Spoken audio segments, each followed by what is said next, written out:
aarde, de zon, de kracht van de natuur, de mensen klei.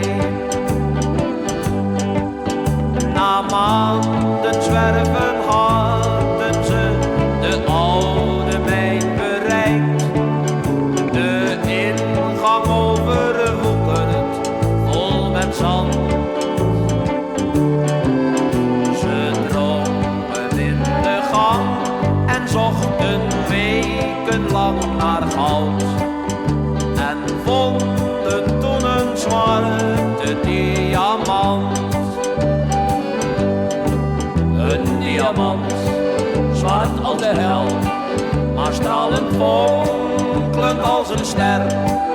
Een diamant, zoals men nimmer eerder zag.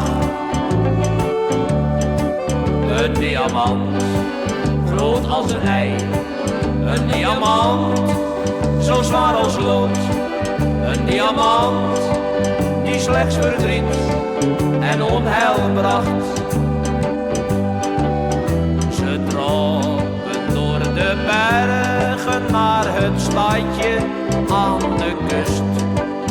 De hebzucht en de argwaan reisden mee. En op een nacht werd een der vrienden in zijn slaap vermoord.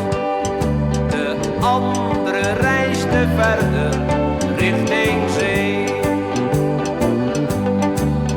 Maar het drijfzand kreeg hem in zijn greep en waanzin werd zijn deel. En uit het zand dat hem eronder zoog, zag men als laatste slechts een hand krampachtig vastgeklemd. Rondom het zwarte onheilsduivelsoog. Een diamant, zwart als de hel, maar stralend fonkelend als een ster. Een diamant, zoals men nimmer eerder zag. Een diamant, groot als een ei. Een diamant, zo zwaar als lood. Een diamant, die slechts verdriet en onheil bracht. Een diamant, die slechts verdriet en onheil bracht.